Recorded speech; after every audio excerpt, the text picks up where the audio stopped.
This week on the podcast, I'm sharing a tool that I developed for my clients so they can better understand how to get out of negative mindset loops. A negative mindset loop is one that leaves you feeling stressed, overwhelmed, and not good enough or behind, and ultimately has you over prioritizing work, which leads to burnout. But in today's episode, I'm going to give you a visual representation of how to end the negative mindset loops and literally shed light on all of the different opinions and perspectives that you can have of yourself, of your life, and of any particular situation. I'm diving into three very specific examples to help you best understand this tool. This episode is going to get super practical. So, are you ready? Let's get to it.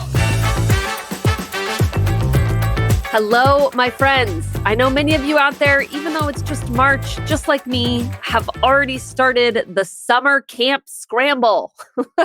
In my neck of the woods, summer camps have become very competitive and signups start super early. So if you're in my boat, I just want you to know that I totally see you. I see you, and I find this season of planning the summer and planning childcare for the summer, I find it to be very stressful, and I just want you to be very kind to yourself in this moment. I know that your intention is to make sure your kids are happy, that they have a safe and fun place to go, that there's wonderful memories made this summer, and all of that is possible. Okay, I might even just do an upcoming episode on this because I know so many of you struggle with this season, this moment of trying to come up with, summer options for your kids. But I just want you to remember to be extra kind to yourself in this season if you're in that boat like me or whenever that season's going to happen for you. All right, so let's move into today's episode. We're going to be talking about something that came up on our first Ambitious and Balanced call. So today was the first meeting for the February cohort that just formed for Ambitious and Balanced. So we met today. We did a 90-minute workshop focused totally on understanding like the essence of what work-life balance is, what it's not, sort of developing common language to understand what creates sustainable work-life balance that you actually can control. And I taught them this tool that I want to bring to you today. So to be honest, I didn't even think about this as a tool at first, right? It was like a metaphor that I came up with to help my clients better understand the role of mindset and inner dialogue and how impactful that is in creating work-life balance and creating a regret-free life. And so I started using this metaphor and so frequently and getting feedback that it was really helpful, like it was a helpful visual for them, that I wanted to bring it to you today.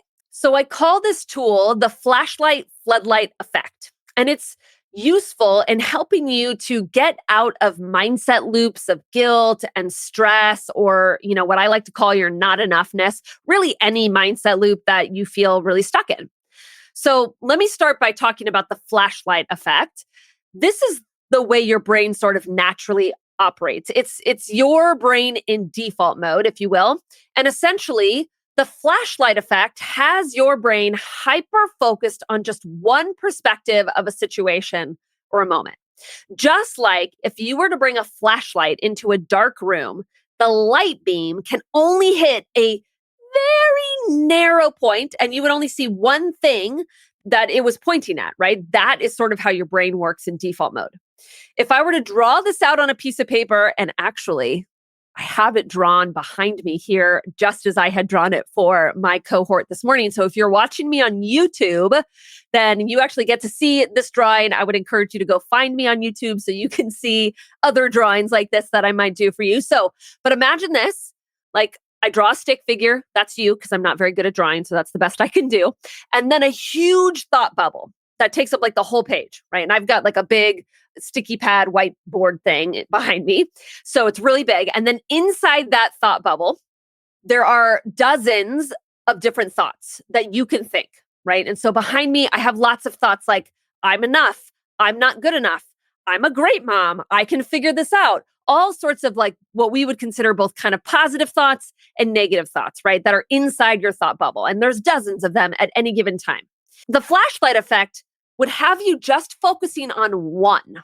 Even though there are dozens more in your thought bubble, the flashlight is very narrow and it can only see one of those things. So it can only illuminate one of the thoughts. right? So let me give you an example of how the flashlight effect works. When I was explaining this concept to the cohort this morning, I gave them this scenario. I said, let's say it's the end of your workday today and you intended to get 10 things done, but you only got two.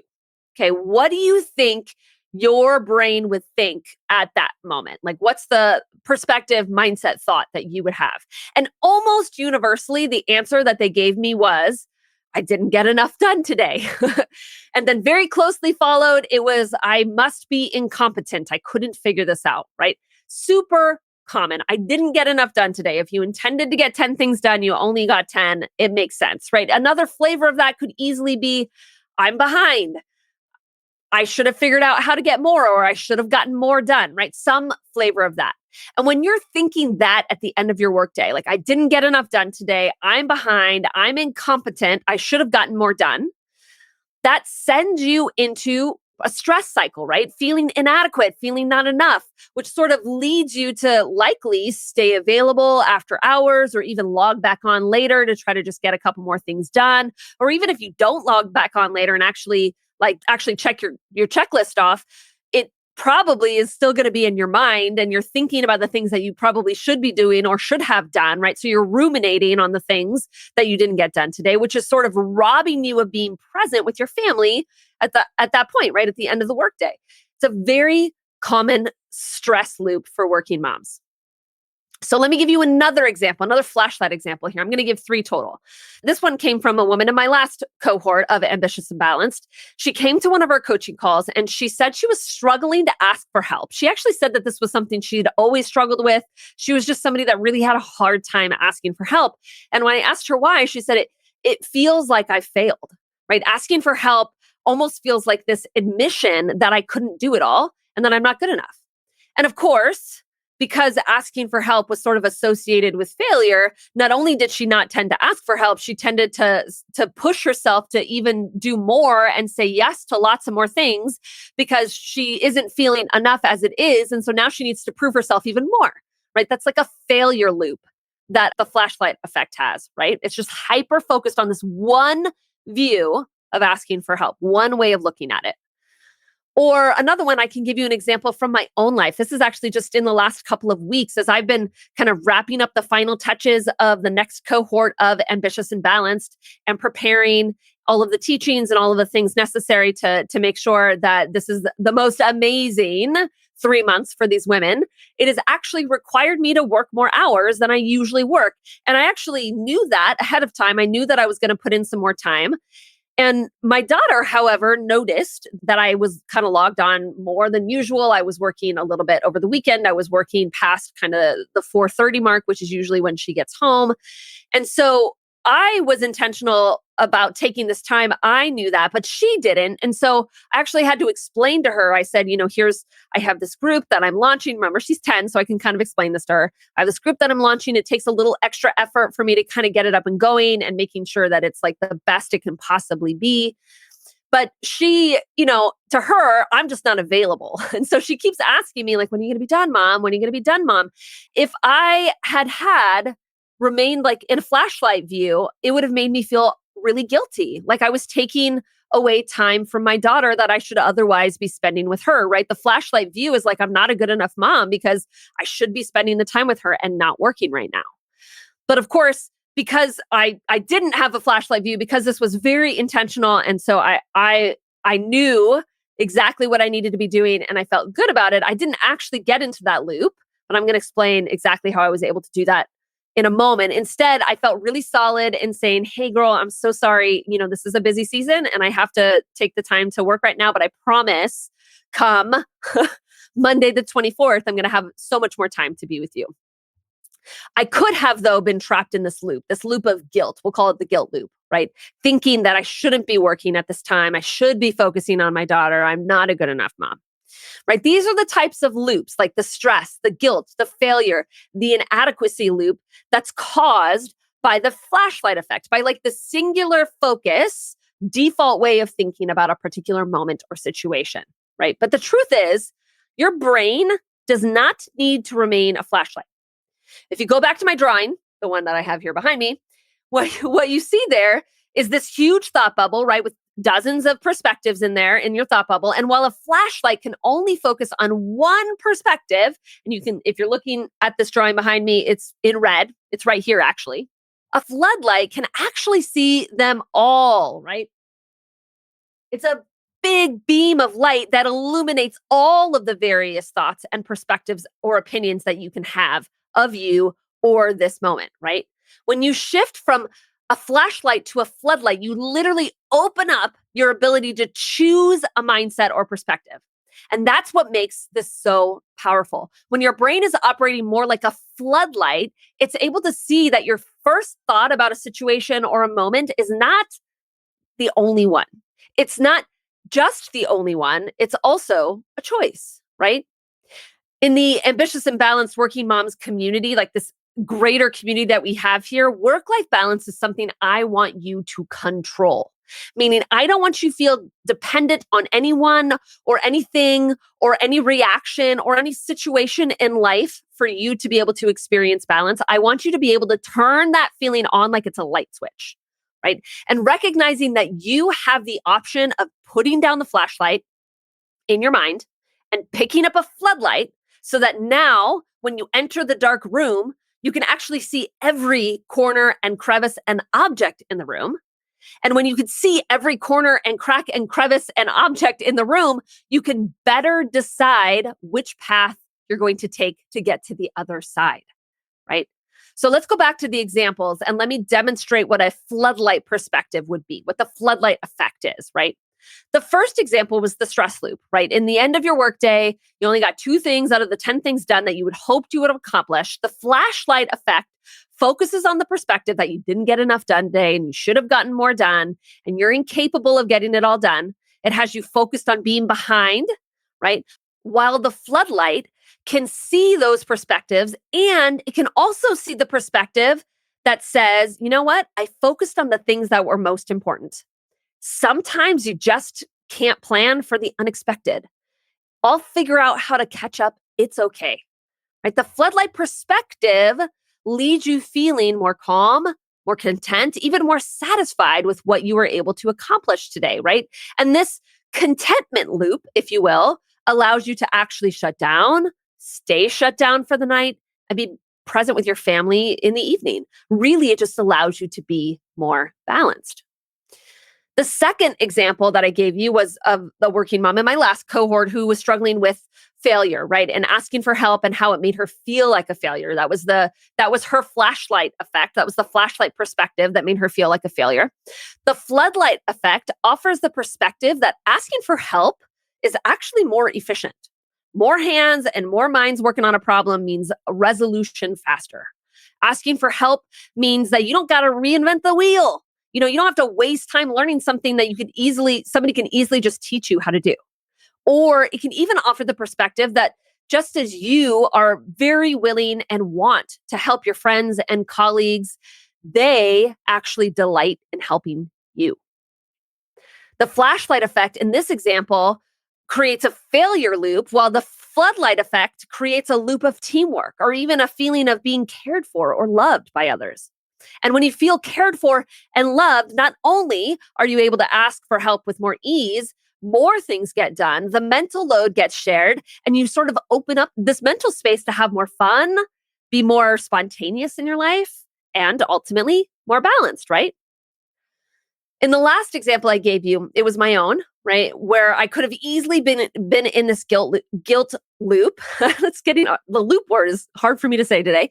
The flashlight effect would have left me feeling like I was not a great mom on some level, that I was like even neglecting my daughter that wanted to spend time with me.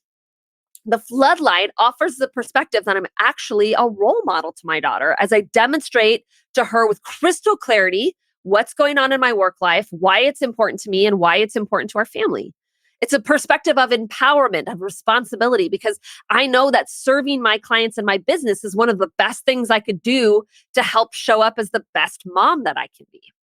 When you expand your view and you drop the flashlight and actually pick up the floodlight, you gain control, because now you get to decide what perspective you want to hold in any situation. You can intentionally end stress and guilt and failure loops which is going to make it way easier to hold to your boundaries, to be present, and to choose rest and fun with so much more ease, right? So here's what I want to challenge you with this week. I want you to catch the flashlight effect moments. I want you to literally stop and ask yourself in moments of stress, overwhelm, guilt, failure, how else can I be thinking about this in this moment? If this was a floodlight moment, what other perspective can I have? I like to ask a flavor of this question to my clients all of the time. I'm sure many of them are like, yep, Rebecca asks this all of the time. I'll ask it like this. How else can you think about this? Or what's another perspective you can have that is also true? Or what's the perspective that you would offer your child if they were struggling with this? All of these questions intentionally get you to drop the flashlight and open up the floodlight. So I want to challenge you to do that this week, to open up your floodlight, to recognize that in any given moment, there are dozens of perspectives or opinions that you can have. Some of those perspectives lead you into stress and guilt and failure loops, while some of them help you to feel calm and content and valuable and in control and loved. You always have a choice of which perspective you want to choose. My friends, it is time to take back your mindset, to take back the way you're thinking, and to end the negative mindset loops that are causing you to burn out and hold back. The next cohort of Ambitious and Balanced is actually starting in May. So you're going to want to get on that waitlist because I offer something special to the people on the waitlist, right? You can do that by going to the website, www.ambitiousandbalanced.com/waitlist. But in the meantime, make sure that you get on my email list where I am in a season of offering lots of free workshops, training, and tools to help you have massive transformation on your own. So I'm going to drop a link in the show notes for how you can get on my email list to learn about all those opportunities. I would just inundate you here in the podcast if I was constantly telling you about them and advertising them here. So I don't want to do that. I want you to get on my waitlist where I share all of those opportunities with you all throughout the weeks. So do that. Find the link in the show notes. And until then, let's get to it. The next step to getting unstuck and having more days where you bounce out of bed feeling certain that you're doing exactly what you want to be doing, regaining your confidence, ending all of that negative chatter in your head, is to book a free breakthrough call.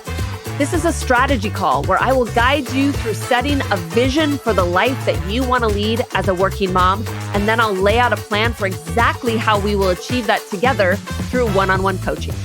You can book that call by going to RebeccaOlsonCoaching.com/book. All right, working moms, let's get to it.